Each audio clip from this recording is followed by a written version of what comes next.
welcome to another edition of the GSMC Wrestling Laureate Podcast with your boy E here, always with your wrestling facts, rumors, news all around the professional wrestling industry. I'm here.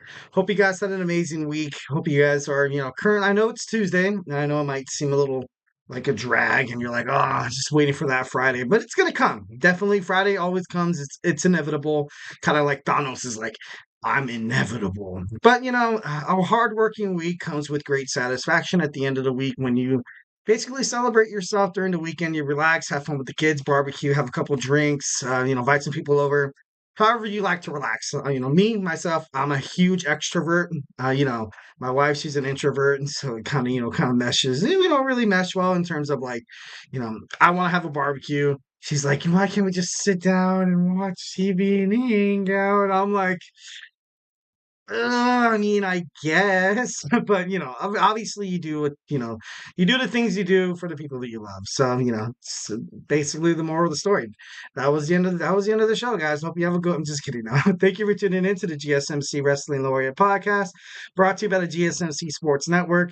We have a great show for you guys today lined up. We have the Monday Night Raw review. We also have our WWE NXT preview. We're going to get into AEW and how the future looks pretty bright after AEW's Double or Nothing. We're going to dive into Becky Lynch contract talks. We're also going to end with, of course, always every Tuesday, we have our Tuesdays Today in Wrestling History. But before we move on, I want to remind you guys to use the tips and donations link at the gsmcpodcast.net. Shoot some questions, give a couple of chats, opinions. Give me your predictions. Give me some things that you guys want to know about wrestling. Give me a shout out wherever you're from. If you're like from the LA area or Southern California, like I am, or maybe you're listening in Connecticut or something, or maybe you are in England or something. That would be so freaking cool. That'd be awesome. But guys, use the tips and donations link. It really does help the show, guys. A little peace, love, and positivity here at the GSMC Sports Network is definitely what it's all about. A kind, generous act. Ultimately, it'll follow another generous act. Be kind to one another. Be kind to me. Talk to me. Tell me I suck. I'm just kidding. No, don't do that. I'm just kidding. If you want to, you can. I can take it. I can take it. No, I'm just kidding. I'm just bursting out in tears just thinking about it. Just kidding. Once again, just put your questions up on top of the list so I can see we can talk about wrestling. It really does help the show, guys. So please remember to hit up that GSMC podcast.net with your, wrestling, stuff and or whatnot. So let's go ahead and dive deep into WWE Monday Night Raw.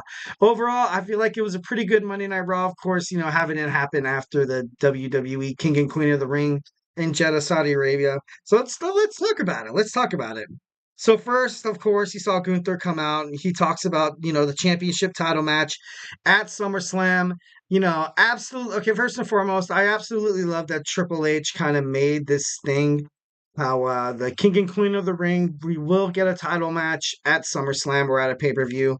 But ultimately, I feel like I don't want to say it kind of overshadows the fact that Gunther is the new WWE King of the Ring. I'm not trying to kind of say that. But it kind of seemed like, of course, he was honored. And of course, he's the ring general now. He's the king. And ultimately, it earned him a title shot. Like, you know what I mean? Like, if you become a champion, if you win the king of the ring, you can, cash that in, eventually be, world champion. So it's like kind of like a double whammy, double the accolades, double the accomplishments, which is pretty great, But I don't know. I kind of got like a little, like, kind of got like the vibe that like Gunther was mostly talking about the title match more instead of although his match with Randy Orton was kind of controversial. Randy's left shoulder was not down clearly, but they said they made a ruling and there's no going back, so that ends that. So I guess as wrestling fans we're just really plaster on a fake smile and just be happy we have a WWE King in the Ring in Gunther. So he kind of mentioned some pretty key things that I kind of wanted to talk to you guys about. He said that the Intercontinental Championship lacked prestige, and it did.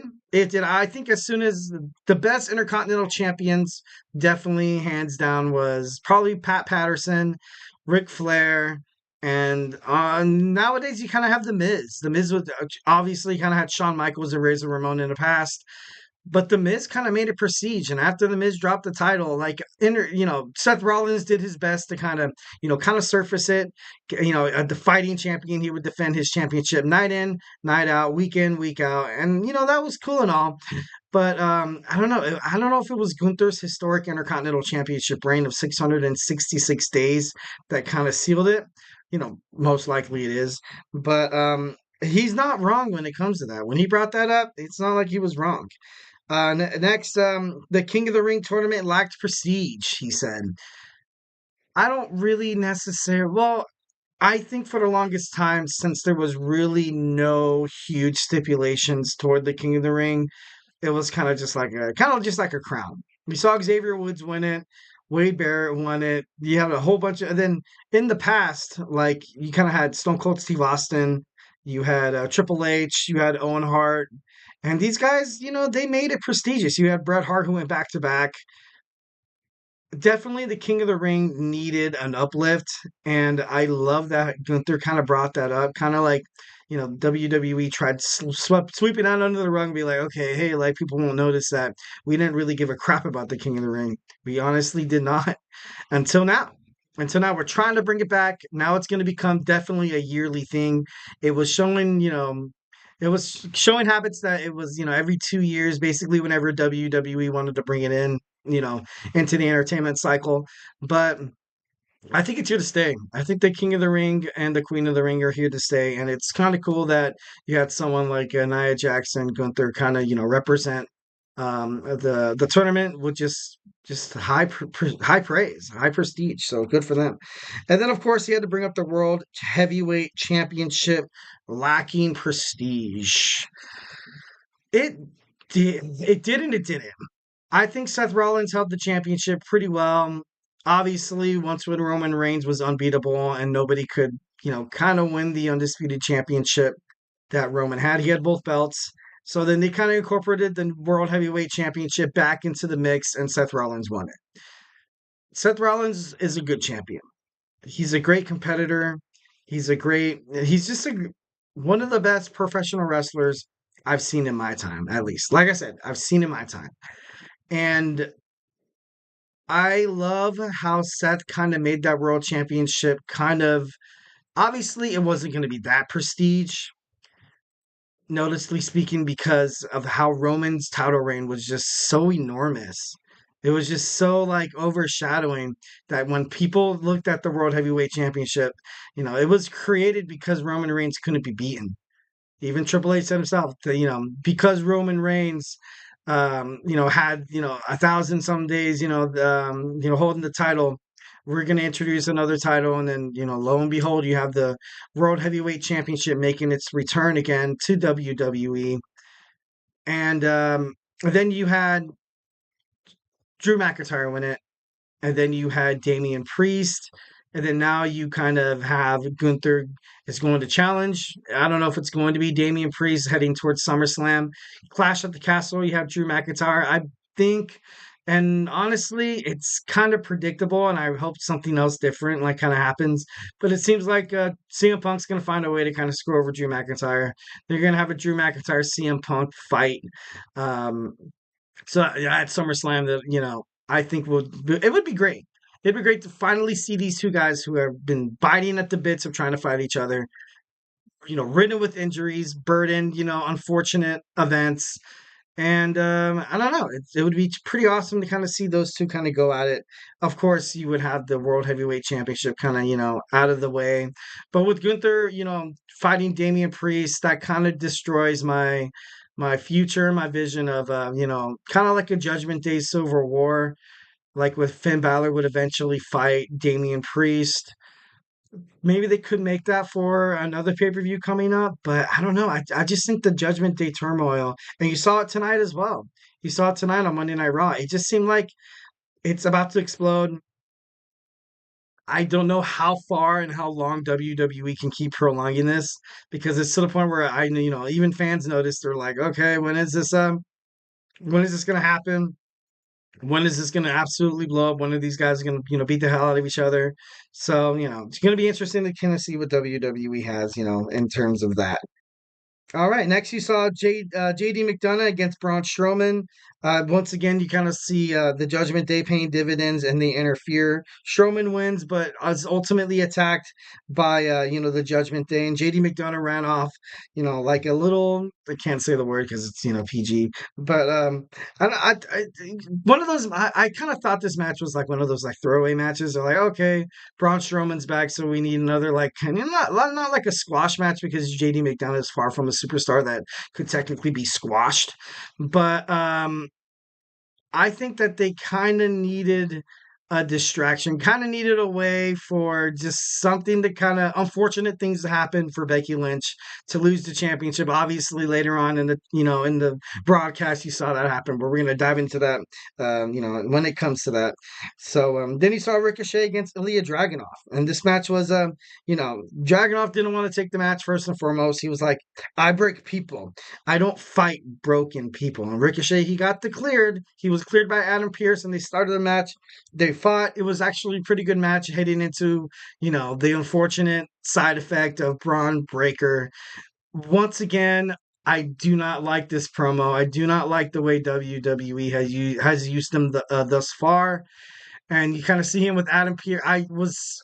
There was a point where I thought he was going to attack Adam Pearce, and I was like, God, if he attacks Adam Pearce, that would be, I think that would be detrimental to Braun Breaker's kind of upbringing, kind of like his future heading toward WWE, because just because it had success that Stone Cold Steve Austin and Vince McMahon during their feud doesn't necessarily mean that it's going to be right for the company or the promotion. Like kind of like what happened with the Elite and Tony Khan. A lot of people were talking about even Tony Khan had like a neck brace after the attack from Okada, Jack Perry, and the Young Bucks. And you even saw it on the WWE, no, on the NFL draft. You kind of see him playing kayfabe, and he had the neck brace, and that's cool and all. But I don't know. I just think that WWE is done with that. I feel like they're done with that, and obviously put Adam Pearce, Nick Aldis in charge, guys that you're like you would never want to see wrestle in a match. But who knows the way they kind of But they definitely need to work on Braun Breaker. The storyline, basically his character development on the main roster it's been trash. It's been terrible, absolutely terrible. Next, we saw the Creed brothers against AOP, Authors of Pain. This match was well fought, despite the fact that the AOP were kind of like the big dogs. They weren't really the underdogs of Creed brothers, although they are pretty huge. They were kind of the underdogs in this moment. They kind of had a leg up on the AOP, but thanks to Scarlett, AOP was able to pick up the victory and get the win. Next, we see Sheamus and Ludwig Kaiser ignite a new rivalry. Definitely think that they're going to fight pretty soon. And if I got a chat from Little Fettuccine 68. Jordan Grace versus Roxanne Perez would be absolutely amazing. I am not watching NXT right now.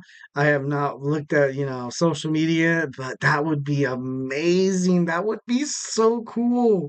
Jordan Grace is such an amazing talent, one of the most dominant women's wrestlers right now. She has a historic, prestigious title reign.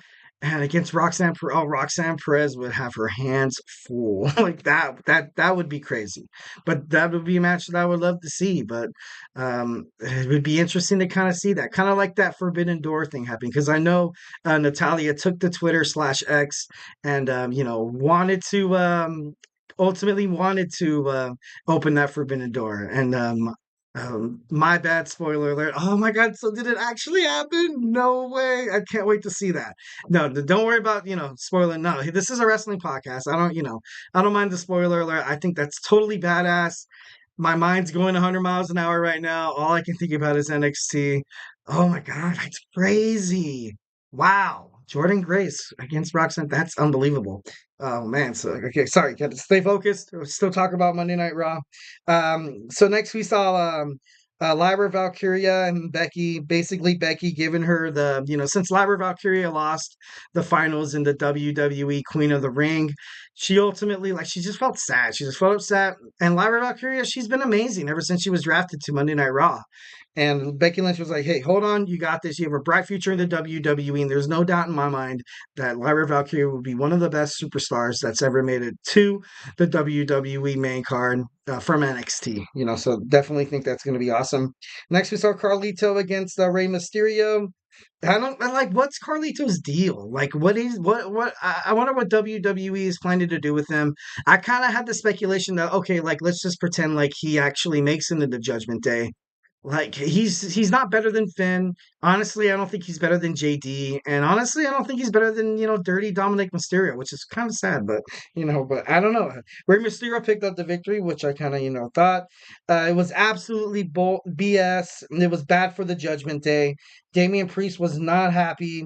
Damian Priest had to get involved with the LWO being attacked by the Judgment Day, maybe kind of igniting a new, rivalry to kind of keep a distraction. Kind of that could possibly be kind of like a nice little distraction of people who are expecting Finn Balor and Damian Priest to fight for the WWF World Heavyweight Championship, causing the demise of the Judgment Day. The Judgment Day's been, live, proud, and in charge for about 2.5 years now, going on 3. So they had their run. They've had their success. And honestly, I think it's kind of over right now. It's over. Like, I hate to be the bearer of bad news, but I'm your wrestling honesty broker here at the GSMC Wrestling Laureate Podcast. So yeah, deal with it. I'm just kidding. Next, we have Bronson Reed against Otis. Chad Gable once again screws Otis over. Otis was in charge in this matchup. He was in charge in a couple of matchups, but Chad Gable, like, he has to let Otis be Otis. He does, like, he's trying to make Otis become someone else. And even, like, if it's a personal relationship, a friendly relationship, or an intimate relationship, if you try to cause your other partner that you want to try to make something work with, if you try to force them to kind of be someone that they do not want to be, it's ultimately going to end up in turmoil. It's not going to end good. It's not going to end well, because essentially you're kind of hoping and praying on this person of changing into someone that you want them to be, them having, like, the inner conflictions that you see Otis having week after week on Monday Night Raw, also on WWE King and Queen of the Ring, where he was forcing him to strike Sami Zayn. Sami Zayn ducked out of the way, and he accidentally hit Chad Gable inadvertently. But I don't know. I just think I think this storyline is going to blow up. Like I said before, I don't think Otis is going to turn his back on Chad until it's like a huge, like, kind of big thing about it. But let's just kind of move on. We had Zoe Stark and Shayna Baszler being confronted by Sonya Deville, recently coming back to the WWE. Sonya Deville, I feel like she kind of wants to take the place of Shayna Baszler, but I could be wrong as well. Shayna Baszler is doing her thing in NXT. She has an NXT Underground match against Lola Vice happening on at Battleground in the UFC APAC Center, so it's going to be interesting to kind of see that. And then Becky Lynch, Liv Morgan, steel cage. I love the idea of a steel cage match, but I kind of knew that once again Liv Morgan was gonna kind of find a way. Like I said, all power to her, classic heel. Her cues in the ring and her performances. She didn't really botch any moves there, so I don't know. I saw her kind of picking up the pace a little bit, because during her match at WWE King and Queen of the Ring in Jeddah, Saudi Arabia, I kind of noticed Becky Lynch was kind of like, when she was ready to fight, when she was ready to fight Liv, and she was, going up to her, be like, all right, like, what's your next move? You know what I mean? Like, like, I felt like she was kind of going slow. I felt like she was kind of waiting for, kind of Liv to kind of pick up on these, like, come on, girl, come on, this is day one-ish kind of stuff, like, right here. So I think Liv Morgan is slowly but surely getting better. But Liv Morgan ultimately retains. The Judgment Day ridiculed Dominic for getting involved, said he was stupid. Be like, what he did? This is your burden, And then Finn Balor and Carlito left him basically to fend for himself. Then you saw Braun Strowman chasing JD McDonough, throwing Dominik Mysterio into the cage where Becky was trying to get out, and probably the worst way possible to lose the WWE Women's World Heavyweight Championship. Or, she didn't lose it. She lost her rematch. But still, I thought the ending was bad. The idea overall was pretty great.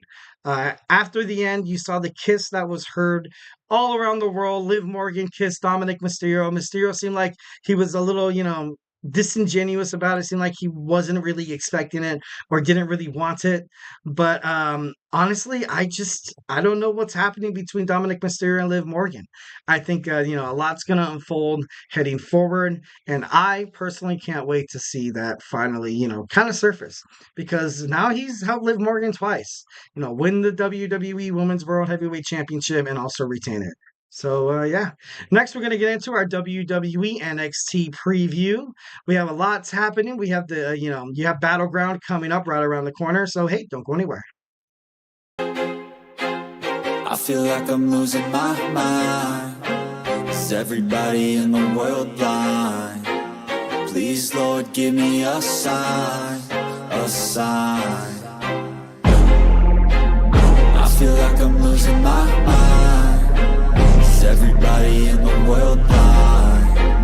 Please, Lord, give me a sign, a sign. I wanna be the greatest. Everybody on the fake shit. I look around and feel like everybody is the fakest. I make this every day and I'm impatient, hoping one day I blow up from the basement. Statement, the top is so vacant. I don't hear shit that I think is amazing. Waiting for my day when I'm playing sold out shows for 1,000 faces. Hey, give me that crown, get in my way and to be put down. It ain't your place, all this my town. If I want that shit, then I'll get it right now. I'm losing it, the noose it fits, I'm losing shit. A stupid myth, you choose to live or choose to dip. You choose to fight or lose your grip and lose a gift. I feel like I'm losing my mind. Is everybody in the world blind? Please, Lord, give me a sign, a sign. I feel like I'm losing my mind. Is everybody in the world blind?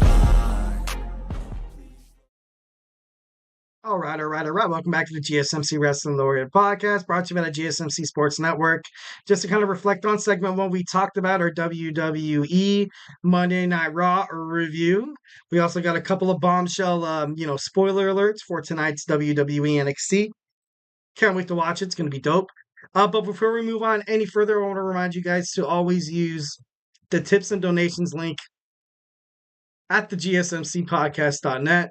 Shoot me your questions. Shoot me some statements. Let's just talk wrestling 1,010% all the time. Love seeing you guys, chatting.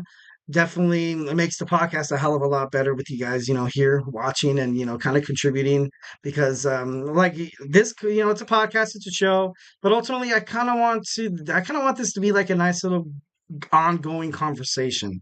It's kind of cool. I love to be schooled. I'm not. I love criticism. I kind of approach certain aspects of my life. I'm like, hey, what can they teach me? Like, you know what I mean. So remember to use the GSMCpodcast.net with your questions. This really helps the show, guys. Leave a positive review here at the GSMC Sports Network. We love peace, love, and positivity. And again, the link is at the GSMC podcast.net. So let's jump into our WWE NXT preview. I got another chat from Little Fettuccine 68 is I would love to see Randy and Gunther rematch this Friday night since Randy's shoulders were not down. And you're right. They were never down. Like, I don't know. I knew kind of Gunther was going to get the nod to be the new King of the Ring. I just, the way they kind of did it, I loved how when he fought Randy Orton, it showed like kind of like a vulnerability of Gunther. It showed that like, yeah, yes, this man could be beaten. Yes, this man does have weaknesses. And just the way it kind of all happened, I kind of wrote some notes down in the way I remember seeing it. I watched it, I watched it live, and the moment that match ended, I kind of, I looked over at my wife and I was like, that was it's kind of trash. You had that build up, that awesome build up that ultimately ended kind of harshly. So, yeah, let's get into our WWE NXT preview. We have NXT champion Trick Williams will team up with the up-and-comer Javon Evans to battle Gallus. Gallus, ever since they made their debut, well, not debut, ever since they returned to WWE NXT, it's been absolutely chaos, man. They are leaving their mark everywhere on the NXT roster. They're fighting everybody, dude. Like, it's crazy. Well, the total total heels. I love that. Definitely. Like I see Javon Evans absolutely becoming more a part of the WWE NXT developmental system. I would love to kind of see him and Trick Williams fight for the WWE NXT World Championship. You kind of still have that match with Noam Dar approaching that battleground, but it's going to be interesting. It's going to be interesting to kind of see because Javon Evans has probably been more impressive than I've ever seen anybody, more than Noam Dar. And I'm gonna say that. And I do love Noam Dar, Obviously he's a small dude. I'm a small dude. He's a wrestler trying to fight these behemoths, these physical specimens, and he's putting up a fight. He's able to, night in, night out, put on, pretty awesome, like just matches that kind of just sucks you in, and you're like, man, holy crap, Noam Dar's the real deal, yo, like this guy. So I, gotta pay respects, gotta pay respects. So, ever since they returned to NXT, Joe Coffey, Mark Coffey, and Wolfgang have terrorized the NXT locker room. Of course, you kind of see that, and then of course, in the NXT North American Championship picture as well. So Gallus is, they've done a great job. As soon as the WWE NXT draft, no WWE draft kind of took place, you saw a couple superstars like, like Lyra Valkyria. You saw Blair Davenport, you saw Dijak, you saw Carmelo Hayes, Baron Corbin, Braun Breaker, and you're like, oh, it's going to be interesting to see how NXT kind of bounces back. And Gallus did that. That's one of the best things that one of the huge compliments that I have to give toward NXT, Shawn Michaels, and, during his, his tenure as the WWE NXT, kind of like a CEO, like, you know what I mean? I feel like him and Triple H are kind of running it, in the back with, good team, good chemistry. The Generation X produces WWE NXT. I think that's pretty badass. I thought that's, I love DX, love DX. So next we have rapper Sexy Red comes to NXT. One of music's biggest stars is coming to NXT. Sexy Red makes her WWE, her way to the WWE performance. I guess she's been a huge WWE fan. I've never really, and this could be bad because I don't really focus on pop culture, so to speak. Like, I don't know, I'm probably going to get scrutiny about this, but I never really knew who Taylor Swift was until she started dating Travis Kelce. And I know, if you're a Swiftie out there, you're like, how dare you? No, but like, I didn't like, of course, I knew, I knew that she was a country singer. And one of those things where like you hear her on the radio be like, oh, that was a song by Taylor Swift, Love Story. And like, and then as soon as like it hits you in the face, you're watching football and she's dating Travis Kelce, and all of a sudden you're like, whoa, like maybe she is actually a bigger star than I thought she was.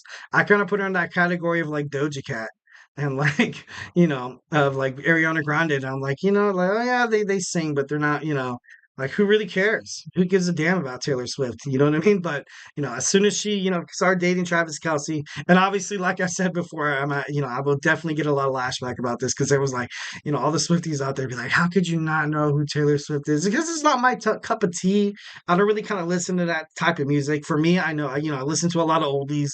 Definitely love oldies. Definitely love like a lot of 80s, 90s kind of rock. My playlist features songs like the Beatles, also freaking Sledgehammer by Peter Gabriel. Sledgehammer. And I don't know. I'm an old soul. I'm an old soul. So let's move on. Like I said, she was a lifelong WWE fan and she posted her love for NXT, including the NXT champion Trick Williams. Ooh. So she's going to be live tonight. I guess I can't wait to see what they decide to do with her character, so to speak. So we find out who NXT Women's Champion Roxanne Perez's Battleground opponent will be. Should be interesting to kind of find out. My man, Little Fenitucci 68 said it's Jordan Grace. Yeah, I'm not doubting you, my man. I can't wait to watch and to see it for myself.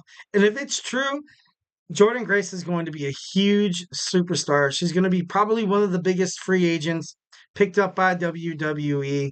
I know there was a lot of speculations that said after AEW's Double or Nothing, there was kind of people saying that it's just a matter of time until Stephanie McMahon or Nick Khan, try to find a way to kind of merge with AEW, which wouldn't be which wouldn't be bad, because sometimes you have partnerships like AEW does with Impact TNA Wrestling. is they have, little stints here and there. You saw Jordan Grace at the WWE Women's Royal Rumble this year. It's honestly, I love kind of the how WWE is kind of rolling here.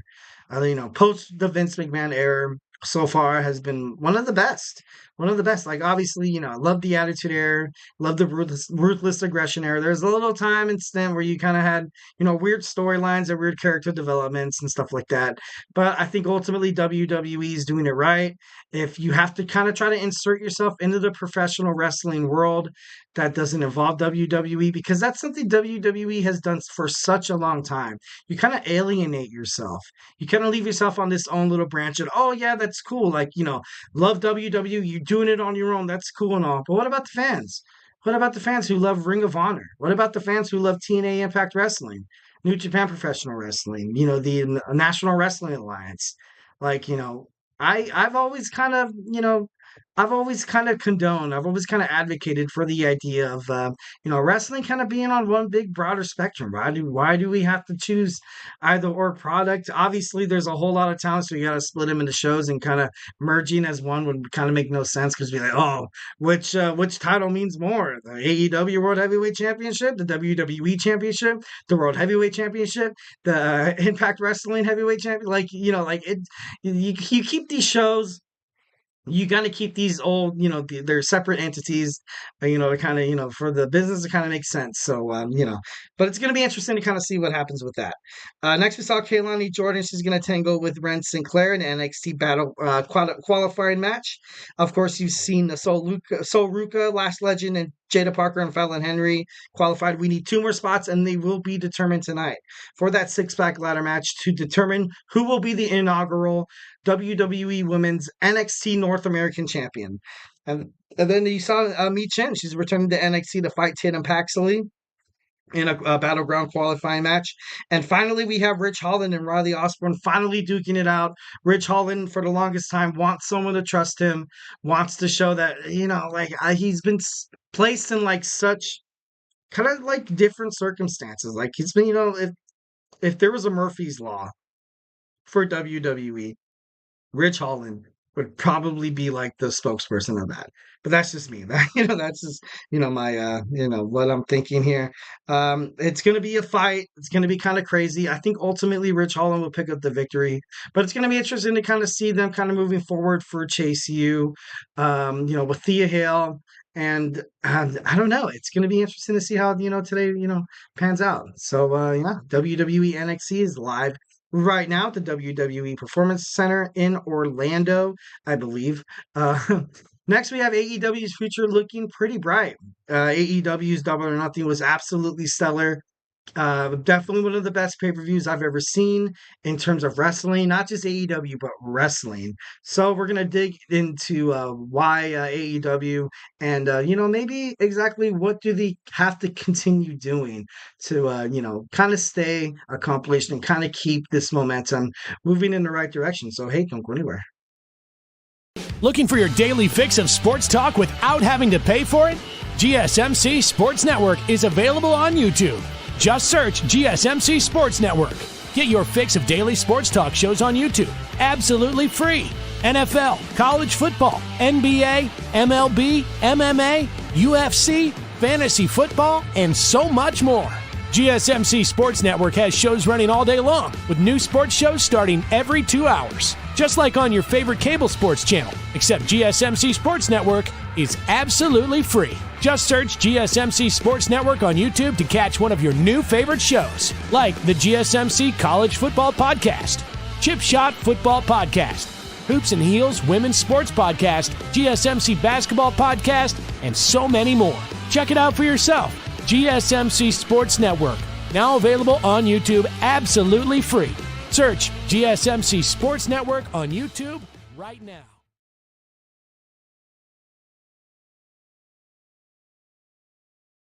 All right, all right, all right. Welcome back to the GSMC Wrestling Laureate Podcast, brought to you by the GSMC Sports Network. Just kind of reflect on what we talked about real quick. We talked about our Monday Night Raw review. We also talked about our WWE NXT preview.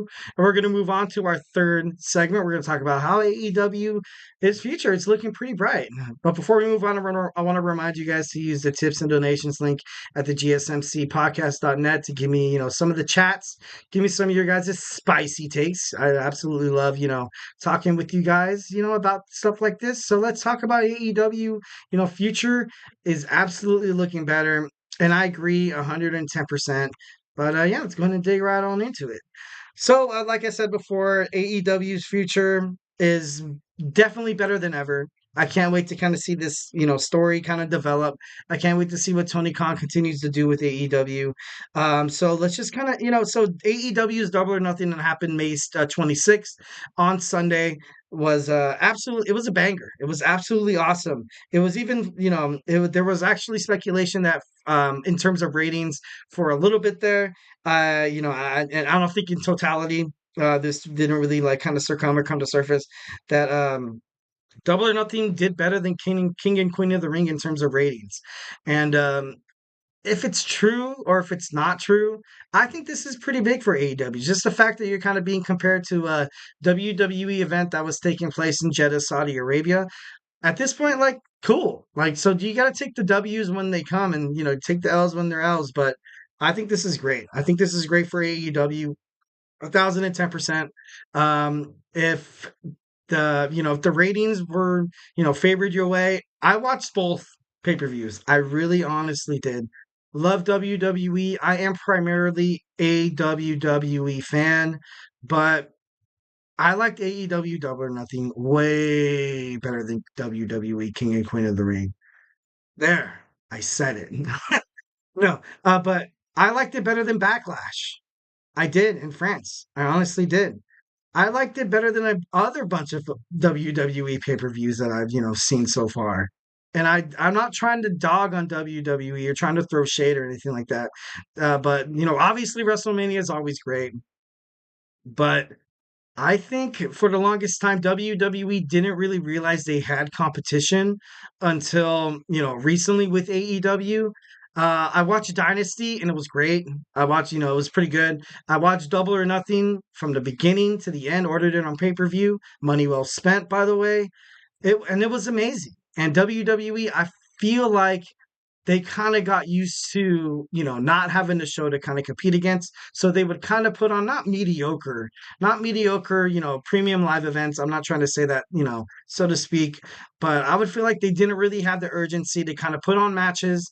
And because you would always see like maybe 6 matches tops on match cards. Why? Why does that happen? Why, sometimes you don't see the Intercontinental Championships fought. Sometimes you don't see both tag team titles being fought. Why not? Why the hell are you trying to hold this from the WWE universe or professional wrestling fans all over the world? I don't understand that.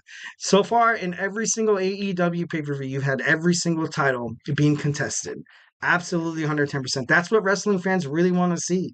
They don't want to, see like, oh, okay, like we don't get to see the Kabuki Warriors fight for the WWE tag team titles, but we'll cut a good promo. We'll cut a good promo. That's good enough. That'll, we'll just give the fans a taste. Yeah, we'll just here, there. We'll throw out charity. You get a taste. You get it, and that's BS. That's stupid. I don't know why WWE would do that with AEW. Absolutely, like chomping at the bits, and they're going to be amazing. It's looking pretty bright. The ratings for Double or Nothing are better or in the same boat as WWE King and Queen of the Ring, which doesn't really surprise me. I think AEW does have a lot of talented wrestlers. You kind of, obviously the main card in terms of WWE is a little higher, and that's still kind of pushing it. That's pushing it 110%. But the mid card for AEW, oh my God, people fighting for the TNT championship are they're great superstars. Absolutely. Like WWE doesn't really. I love the Intercontinental Championship division, and the Intercontinental Championship division in WWE is kind of like, for mid carders, top carders kind of, dabbling in here and there with the mid carders, but it's mostly a mid card, kind of title. And comparing the superstars from the mid cards from AEW and WWE, it's no match. It's no match at all. AEW definitely topples over WWE in terms of that because these wrestlers are so good. And it's not because they're just so good because, they were bought by Tony Khan. Yes, they were offered a pretty handsomely contract, you know what I mean? But you pay for talent. You pay for people who can cut a promo. You pay for people who can, dictate a match, because a match is essentially an art form. An art form. It's a film. It's an entertainment. Wrestling is part of the entertainment industry. So the AEW does they do such an amazing job. WWE, obviously they're good, but like I said, and the point that I kind of mentioned before is maybe WWE kind of got used to the aspect, kind of got used to they kind of, sat in their seat and they got a little comfortable. They're like, okay, we don't have to put on amazing, pay-per-views and stuff like that. Like that's cool and all, but because who the hell is going to track us down? AEW is currently stealing ratings. I feel like they've done really, really well. Did they steal your boy E from the GSMC Wrestling Laureate Podcast? Am I a full AEW fan? I am 1,010%, especially after AEW Double or Nothing. And, I'm going to start watching Collision now. I'm going to start watching Rampage. I'm going to, I watch Dynamite. Love Dynamite. Always loved it. But it's going to be so great. It's going to be so great. Next, we have, we saw MJF reignite the AEW universe and the locker room. MJF, the moment I heard his music, the moment he came out to confront Adam Cole, I knew I was like, oh, this is going to go down tonight. And it did. MJF came out. He said what he said. He even brought up, something about New Japan or a Vince McMahon. Like, he's just like, MJF is definitely one of the best wrestling personas of all time. Kind of reminds me of like a modern day kind of CM Punk, but I don't know. He's just so passionate. He's just so passionate. The moment he started speaking, I was looking at the screen. I was mesmerized. I feel like I was watching somebody preach to me. And I was like, dude, yeah, you're right, and stuff like that. So MJF returning to AEW is huge. Absolutely great for the brand. Can't wait to see that, kind of unfold. And I watched the press conference after AEW's Double or Nothing. And something that I kind of have to give credit to, and something that wrestling fans should honestly kind of realize, that Tony Khan is a way better boss than Vince McMahon ever was. He's, Vince better boss than Eric Bischoff, but I don't know if better than Paul Levesque, because Paul Levesque, looks like he's back there talking to superstars, talking to creatives, and I would say Paul Levesque, at the respect that he has, I feel like he's kind of met his match with Tony Khan. Tony Khan, I've kind of noticed this. I've watched it within the superstars. They actually like their boss. He goes, and that's part of the problem why everything kind of went down between Jack Perry and CM Punk. Why they lost CM Punk was because Tony Khan was, he's kind of afraid of confrontation. He kind of wants everybody to kind of focus on the main goal, which is to put on a good wrestling match for the fans. Like, obviously you do it for the ratings. Obviously you do it for the merchandise and the ticket sales, but overall you wrestle for the fans. And Tony Khan knows this. And you saw him in all the press conferences with everybody, which I think WWE should definitely, adopt. Nice little press conference, kind of have all the winners and the champions like talking their mess and stuff like that. Creating promos for the next night. WWE could do it on Sundays for Monday Night Raw, but you just have people, they admire Tony Khan. They respect him. The superstars really generally know that they are under this tutelage, under this, King Tony Khan, and they know that they're going toward the right space. He wouldn't ask his superstars really to do anything that's kind of beyond them. So got to respect Tony Khan in that matter. And next we have Tony Khan merging Ring of Honor and New Japan Professional Wrestling, which is absolutely great for all three brands. A lot of people think about, okay, so you're going to start stealing superstars and stuff like that? No, definitely not. Like Cody Rhodes and the Young Bucks were, stolen from Ring of Honor, but Tony Khan ultimately vowed to when he absorbed Ring of Honor and New Japan Professional Wrestling, is to kind of revive it.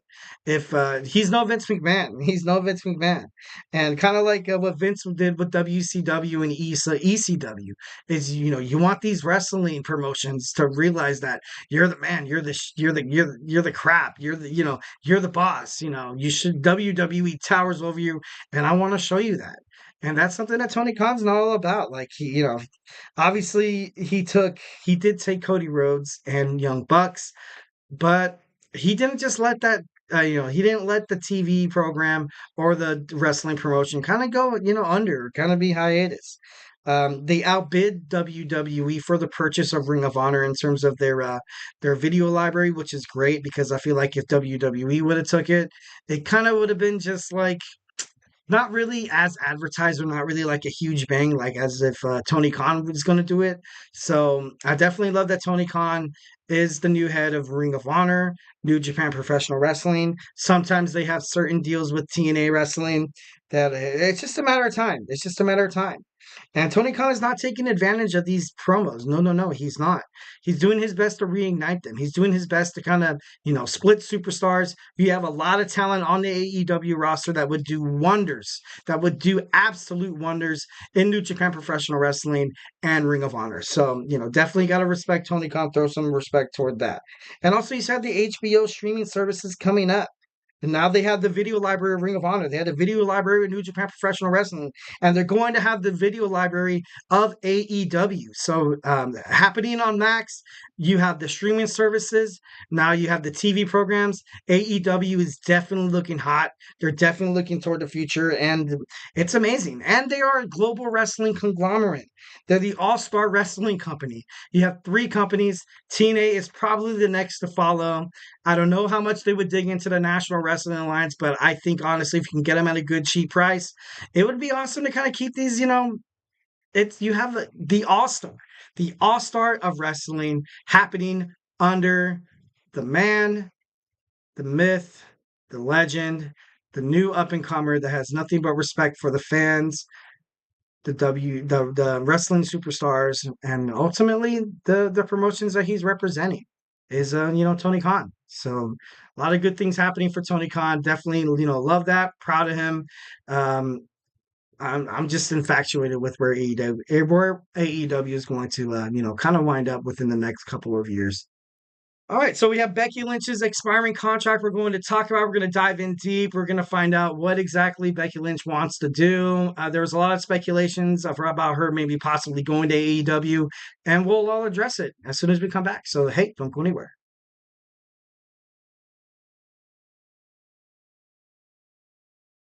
For the best and latest podcasts available anywhere, go to the podcast app on your cell phone and type in GSMC to access free content-rich podcasts on health and wellness, book reviews, sports, entertainment, relationships, social media, movies, technology, finance, and even weird news. Subscribe and download the GSMC Podcast Network's family of shows, available everywhere podcasts are found.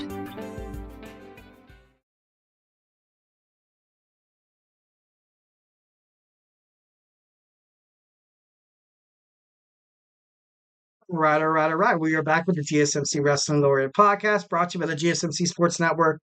Just kind of reflect on what we talked about our segment 1. We talked about our WWE Monday Night Raw review. We talked about our WWE NXT preview. We talked about AEW, accumulating Ring of Honor, New Japan Professional Wrestling, and their streaming services and HBO Max's and Warner Brothers Discovery is right around the corner. Can't wait to kind of see how far their success could possibly go. But we are currently, like we always are on this show, we are running out of time. So let's pay our respects and let's talk about some Becky Lynch contract drama. Let's do it. Okay, so moving on. So Becky Lynch on Monday Night Raw lost her rematch to Liv Morgan. Kind of knew this was going to happen. So there is no more title shots for Becky Lynch. This was her rematch clause ultimately, but I don't know. I don't think that WWE really appreciates Becky Lynch like a lot of people from outside perspectives probably think about. Like, you got to think about where Becky Lynch, she came from, she was a mid-carder. She was a SmackDown Women's Champion. I think I remember seeing her beat Alexa Bliss in the tables match. She threw her through the table, and she won her first championship. And a lot, that I did not expect Becky Lynch to blow up this much, and that just shows how hardworking she is, how determined she is, how she's willing to do whatever it takes to kind of be the best, and she puts people over. She went down to WWE NXT and helped some of the superstars down there kind of be prestigious. Look at Lyra Valkyria. Lyra Valkyria is amazing, obviously because of Lyra Valkyria, but with the, you can't help but like a little push from, her fellow Scottish wrestler, like you have the two girls absolutely kicking ass and taking names. And her contract has not been renewed from WWE. She's taking a hiatus from wrestling, which, kind of makes sense. If you're kicking ass and doing whatever you can to kind of help the promotion, you deserve some time off. Take some time off with Seth, reevaluate what you want to do. It's been told that she doesn't want any contract negotiations until she plans on returning to the ring. So her contract is going to end, as of, I think it's tomorrow, and it could possibly because she could be fed up with her WWE bookings, constant travel, the grind. She could be frustrated with, maybe not being offered a contract sooner. She's the best in-ring women's competitor, and she's right now she's saying that she will not join AEW imminently, and I believe that. I believe that 110%. This could possibly be maybe, bringing up kind of like a bidding war. But I think Tony Khan is too smart to know that Becky Lynch would never leave the WWE. Like, why would you leave the WWE? My prediction is honestly two things. Is the bidding war that really isn't going to work. Or you have Triple H. You have Triple H kind of saw how Tony Khan offered Mercedes Moné the biggest contract in the world of women's professional wrestling. And honestly, I think this is just kind of building up speculation, building up anticipation that people are constantly thinking, oh, Becky Lynch is going to leave the WWE. She's going to AEW, man. She's going, this and that. And the other. So, you have people constantly throwing in opinions, perspectives, and, their views on it. But in reality, Triple H is just bringing everybody in. He's bringing everybody in to get the attention on Becky Lynch because he wants to offer Becky Lynch the biggest contract in women's wrestling that's ever happened in the world, that will ever happen in the world. And that's something that Becky Lynch deserves. And there's no doubt in my mind that Triple H is going to give her the contract that she wants, the contract that she definitely deserves. So I don't think she's going anywhere. She's a 7-time women's title holder, SmackDown, Raw, she's a Royal Rumble winner. She's, I don't like to kind of compare this, but, she's with Seth Rollins. Seth Rollins has been Triple H's guy for the longest time, kind of like his, his protege. Triple H wants Seth Rollins to kind of ultimately take the crown of Triple H, be that forever, kind of be that heel that people love and that babyface that people love as well, but they can't hate at the same time as well. So Becky Lynch, in my opinion, I don't feel like she's going absolutely anywhere. There could be, she could be trying to start a bidding war between AEW. I doubt Becky Lynch will end up All Elite, but, crazier stuff has happened. Like you do have, superstars that I never thought would have went to AEW. You have Jon Moxley. He's part of the Shield. He knows, Seth Rollins. You know what I mean? You have Mercedes Moné. Her and Becky Lynch actually do have a nice relationship outside of, kayfabe and everything like that. They were part of the Four Horsemen. You have, just Tony Khan can be pretty persuasive. Tony Khan, he's a great guy. But ultimately, I don't think he's going to be able to persuade Becky Lynch to turn her back on WWE. So I don't really see that kind of happening. Doubt, Becky Lynch will ever go to AEW, eventually. But, like I said before, it could be like the shock of the century, but hey, who knows? So, hey guys, don't go anywhere. We're going to cap this off with Tuesdays Today in Wrestling. Got a couple of things that happened in wrestling today. Actually, ironically enough, today is Seth Rollins' birthday. So hit up Twitter, hit up Facebook, hit up Instagram on, at Seth Rollins. Be like, hey, happy birthday. The guy from the GSMC Wrestling Laureate Podcast said, it's your birthday. So, yeah, he was born in 1986. Can't believe it. Can't believe it. So, hey guys, don't go anywhere. We're going to dive deep into this today in wrestling history.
we are back with the GSMC Wrestling Laureate Podcast, brought to you by the GSMC Sports Network.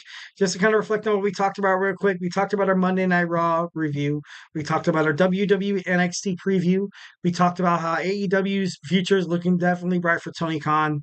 And we talked about, Becky Lynch's next move. Her contract, her contract expires soon, as of, I believe, tomorrow. So it should be interesting to kind of see how WWE decides to kind of, fill in those rumors and those predictions that people said that she might be going all elite.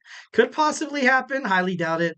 But let's move on to our fifth and final segment. We have our Tuesdays, Today in Wrestling History. So, guys, today in wrestling history, we have in 1966 in Minneapolis, Minnesota, the Crusher and Dick became the new AWA, which is the American Wrestling Alliance, tag team champions, defeating Larry Hennig and Harley Race. I know for a fact that Harley Race was one of the best superstars in AWA. So, for the Bruisers to kind of go out and, do what they did best. And these guys just look massive. These guys look like they can kick ass. Kind of gives me like a Bob Backlund kind of feel. So definitely, proud of in 1966, these guys were able to establish their first World Tag Team Championship reign. So, absolutely love that. Next in 1996, WWF had In Your House 8. You had, matches featured. You had Mark Miro defeating Triple H. You had Shawn Michaels retain his WWF Championship against the British Bulldog. And you saw Goldust defeat The Undertaker in a casket match for the WWE Intercontinental Championship. Obviously, the man, I went to when The Undertaker was going to roll a beaten down Goldust into the casket, you saw none other than Mankind come out and give him the mandible claw, was able to kind of take him down, ultimately helping Goldust win the Intercontinental Championship. Sucks for The Undertaker, but you gotta love how Mankind, they kind of started that, that feud that would forever be known as, like, you had that Hell in a Cell match at King of the Ring, and it was a doozy. It was a pretty hardcore doozy, especially like after it, like where you thought like Mankind was gonna be like, oh, I don't want to fight the Undertaker anymore. He threw me through a cell. He threw me off the top of the cell. Like, I'm done with him. And like for him to kind of come back and kind of have that ongoing rivalry, that's pretty ballsy. That's pretty ballsy, man. Pretty ballsy. In 2001 on WWF Monday Night Raw. In Calgary, Alberta, Canada, you saw Chris Jericho defeat the Big Show for the Hardcore Championship. Chris Jericho was on his way up to the backstage. He was climbing up the ramp. He was met by Rhino, who hit him with a gore. Rhino was the first ever WCW ECW competitor to win a title in WWF. So, definitely throwing, some, appreciation toward Rhino, but it is also the Hardcore Championship, which is, a championship's a championship, dog. I don't care what you have to say about it. It's not like it's not like Vince McMahon was backstage and was like, you know what, we got to throw these guys a bone so we stop getting scrutinized by the media saying that we treat these WCW, ECW guys like crap. That's probably what happened. That's probably, exactly what happened. Happy for Rhino. That's pretty effing cool in my book. So in 2017, Day 2 of Progress, Chapter 49, Super Strong 16 tournament was held in London, England. We had Toni Storm defeated Jeannie and Laura Di Matteo to win the Progress Women's Strong Championship, which is pretty cool. Like, this just shows how dominant, Toni Storm has been in AEW. She obviously has accolades all over the globe in, different wrestling stories, different wrestling promotions. So, gotta appreciate that strong style. Toni Storm is definitely, she has a bright future ahead of her. One of those superstars that WWE definitely dropped the ball 110%. So, she's not going anywhere. I feel like it's going to take somebody big for her to drop that AEW World Women's Championship. But, hey, that's just me. So, hey guys, hope you guys liked the show today. Remember, I go live Monday through Friday, 8 p.m. Pacific time, 11 p.m. Eastern time. Promise if you're on the East Coast and you're watching this, I promise it's worth it. Definitely love talking wrestling with you guys. Going to give you guys all the facts, all the analysis that I pick up from, studying and researching wrestling every single day, watching wrestling, of course. Love wrestling. Can't wait to watch WWE NXT. Can't wait to find out if Little Fettuccine 68 is speaking the truth about Jordan Grace becoming Roxanne Perez's new competitor for the WWE NXT Women's World Championship. So can't wait to see that.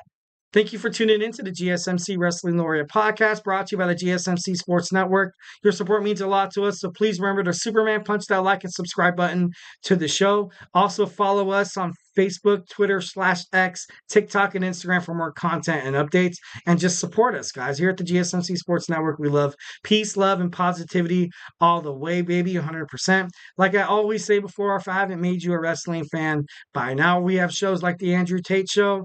You have, From the Book Review Podcast, Sarah, her and Andrew Tate absolutely killing it.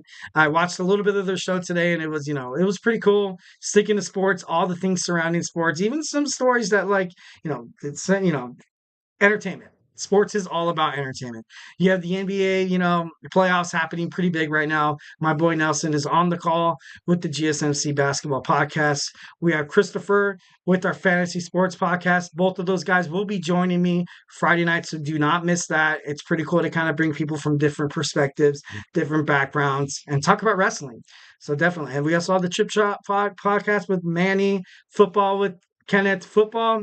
Something about the NFL that they do really, really well is that even when they are not in season, every single time they drop a bombshell story, it's absolutely prominent in terms of news. And you can always count on Kenneth and Manny to kind of bring you those headlines. So why pay a fortune for ESPN and also Fox Sports, subscriptions? The GSMC Sports Network is absolutely free here on YouTube, so don't be shy of joining the, our bloodline of, podcasters. We love our audience.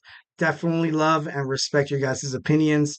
Let's talk sports. We're all connected through sports.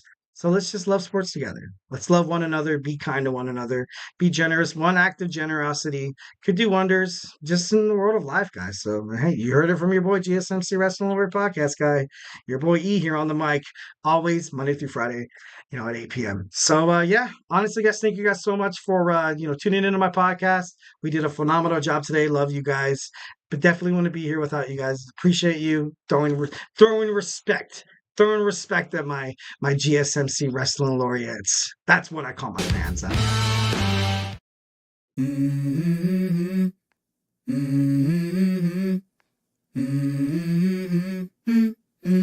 Let's go. I wake up to a little bit of drool on my pillow, feel like it's gonna be a bad day. Yeah, I'm tired of shit, and the coffee ain't hit yet. Damn, ain't that great. I don't wanna go to work.